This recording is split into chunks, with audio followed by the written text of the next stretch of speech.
Olá, meus amigos e minhas amigas. De acordo com informações divulgadas hoje, sábado, os ucranianos realizaram um ataque com drones durante a noite em uma instalação de petróleo na região de Oriol, dentro da Rússia. Segundo Kiev, essa região é super importante porque seria responsável pelo fornecimento de combustível para as tropas de Moscou.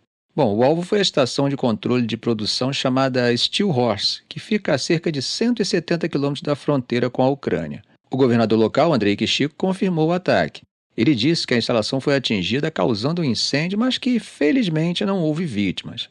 Ele também mencionou que os russos conseguiram abater 11 drones ucranianos durante a operação.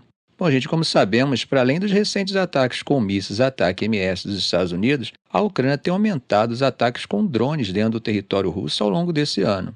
E o foco tem sido principalmente instalações de petróleo, alvos que Kiev alega serem estratégicos para a logística militar russa. Logo para a Ucrânia, esses locais são alvos militares legítimos, porque ajudam diretamente as tropas russas no conflito. Mas é aí que entra uma questão interessante. Esse mesmo argumento que os ucranianos usam para justificar esses ataques é parecido com o que a Rússia usa para justificar os ataques à infraestrutura energética dentro da Ucrânia. Bom, mudando de assunto, houve mudanças importantes no comando militar da Ucrânia, e fica claro que isso acaba refletindo a pressão que as tropas têm enfrentado na região de Donetsk. Segundo uma fonte confirmada pela imprensa, o comandante Alexander Lutsenko foi destituído do cargo de chefe do Grupo Operacional e Tático de Donetsk. O fato concreto é que, sob o comando dele, as forças ucranianas não conseguiram conter uma ofensiva russa avassaladora, que tomou, gente, em um mês, uma área equivalente à metade do tamanho de Londres. Apesar da saída, Lutsenko vai assumir outra posição nas forças terrestres. No lugar dele, quem assume é o general de brigada Alexander Tarnavsky. Como temos visto, a situação em Donetsk é de extrema pressão.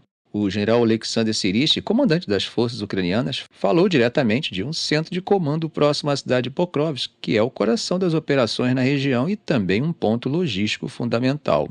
Ele destacou que as batalhas por lá estão extremamente duras e que o exército russo está utilizando todas as forças disponíveis para tentar romper as defesas ucranianas. Segundo ele, os combates estão extremamente intensos e os russos estão colocando tudo o que teriam à disposição para quebrar a linha de defesa. Agora, gente, vocês lembram quando eu comentava lá atrás sobre a importância econômica de Pokrovsk para a Ucrânia? Normalmente se fala da questão logística, para o transporte de tropas e suprimentos, mas eu chamava atenção também para a siderurgia do país. Então, como se não bastasse, a maior siderúrgica da Ucrânia, a Metinvest, anunciou a suspensão das operações na única mina de carvão coqueificável do país. Isso aconteceu porque as tropas russas avançaram até 2 quilômetros do local, que também fica próximo a Pokrovsk. Segundo o comunicado interno da empresa, a mina era responsável por cerca de metade da extração total de carvão da Metinvest, um insumo essencial para a produção de aço. Por questões de segurança, eles já evacuaram os trabalhadores essenciais e suas famílias. Fica cada vez mais clara a importância de Pokrovsk e por que a Rússia quer tanto acelerar seu controle total. Eles têm se movimentado numa velocidade que não víamos desde 2022. Falamos sobre Pokrovsk, mas Moscou também está focando em outras cidades importantes, como Kurakov, Velivka e Novozilka, que ficam mais ao sul. Essas áreas estão próximas de 3 rodovias principais que levam para a região de Dnipropetrovsk e para a cidade de Dnipro. E por que isso importa tanto? Porque Dnipro é um ponto crítico para as operações militares ucranianas ao longo de uma linha de frente que chega a 1.000 quilômetros de extensão. Sirski, que está comandando as operações nessa região, fez um alerta importante. Ele disse que vai precisar tomar algumas decisões meio fora do padrão para aumentar a estabilidade das defesas e destruir de forma mais eficaz as tropas ocupantes. O que ele quis dizer exatamente com isso, hein? Bom, ele não detalhou as medidas, mas o que sabemos é que Sirski tem fama de assumir riscos calculados. Foi ele o estrategista por trás da incursão polêmica em Kursk, na Rússia, em agosto e da contraofensiva bem-sucedida em Kharkiv em 2022. Agora, gente, o grande desafio para a Ucrânia é a questão de pessoal. Segundo analistas, o exército está perdendo muitos soldados experientes que estão sendo mortos ou feridos, e o esforço de mobilização não tem sido suficiente para repô-los. Para vocês terem uma ideia, a idade média de um soldado ucraniano é em torno de 45 anos, e muitos recrutas novos não estão em boa forma física. Enquanto isso, as tropas russas continuam superando os ucranianos em número, mesmo sofrendo baixas mais pesadas na linha de frente. Comandantes na região de Donetsk disseram que, em algumas situações, os soldados ucranianos enfrentam uma proporção de 8-1 contra os russos. Os Estados Unidos até chegaram a recomendar a Zelensky que reduzisse a idade mínima para recrutamento militar de 25 anos para 18 anos.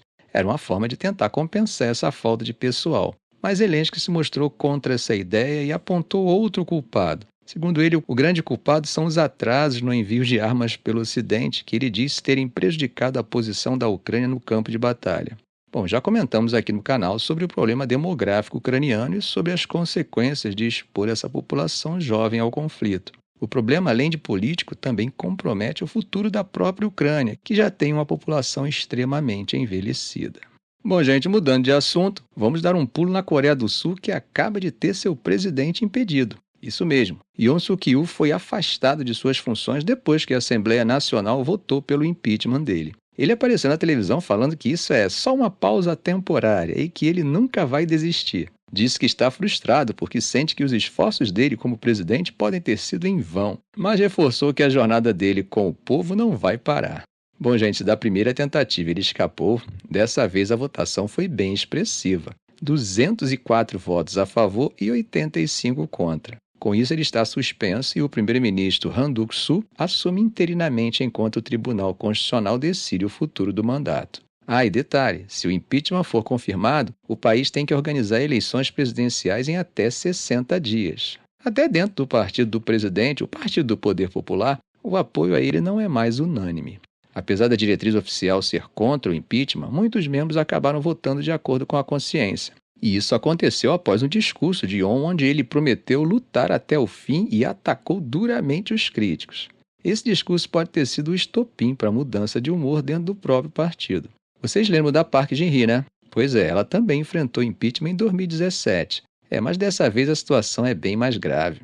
Yoon está sendo acusado de mandar tropas para tentar impedir que a Assembleia votasse contra um decreto dele que impunha um regime militar. A oposição classificou isso como uma rebelião e já tem gente dizendo que até o primeiro-ministro Han deveria ser destituído pelo papel dele nessa história toda.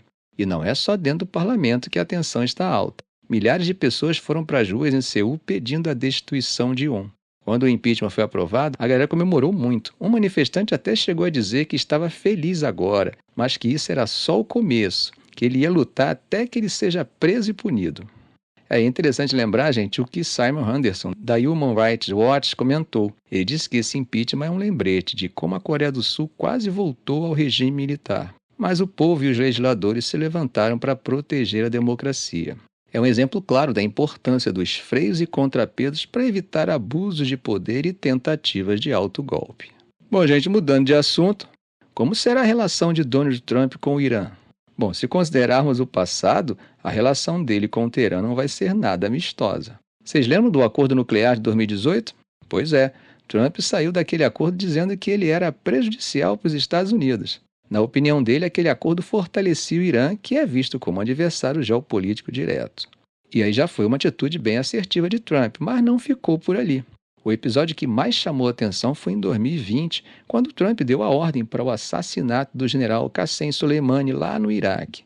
Como vocês sabem, Soleimani era uma peça-chave no chamado Eixo da Resistência, aquele grupo que se opõe tanto aos Estados Unidos quanto a Israel no Oriente Médio.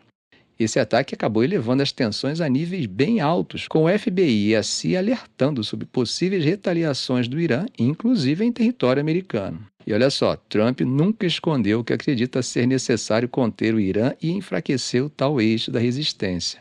Ele compartilha muito da visão do primeiro-ministro israelense Benjamin Netanyahu, especialmente sobre a urgência de limitar a influência iraniana na região. Tanto que, segundo o The Wall Street Journal, ele chegou a discutir com Netanyahu a possibilidade de atacar o programa nuclear iraniano. Na visão de Trump, o Irã já teria capacidade de produzir material para pelo menos 4 bombas atômicas. E qual seria a solução dele para isso? Bom, primeiro, aumentar a presença nuclear americana em apoio a Israel como uma forma de dissuasão. E segundo, realizar um ataque direto às instalações nucleares do Irã. Essa ideia de atacar o programa nuclear iraniano, aliás, teria surgido em uma conversa entre Trump e Netanyahu. Então, a gente dá para perceber como a relação entre esses dois líderes foi determinante para definir estratégias tão polêmicas. E os dois estarão juntos no poder novamente. Não dá para esquecer a questão da mudança da embaixada americana para Jerusalém, outra questão que agrada por demais o primeiro-ministro israelense e, claro, nesse caso específico, desagrada tanto a comunidade internacional quanto o eixo da resistência. Bom, meus amigos, temos que esperar para ver como ele vai se comportar em relação àquela região. Não sei vocês, mas eu torço para que a abordagem dele ajude a conter ameaças e garantir a paz, e não acabe contribuindo para aumentar ainda mais a instabilidade na região. Ficamos por aqui. Se esse vídeo for útil para você, faça um comentário, compartilhe em suas redes sociais, dê um like. E é claro, se ainda não for inscrito, inscreva-se no canal e ative o sininho para não perder os próximos vídeos. Ok, gente? Um grande abraço do professor Arão Alves.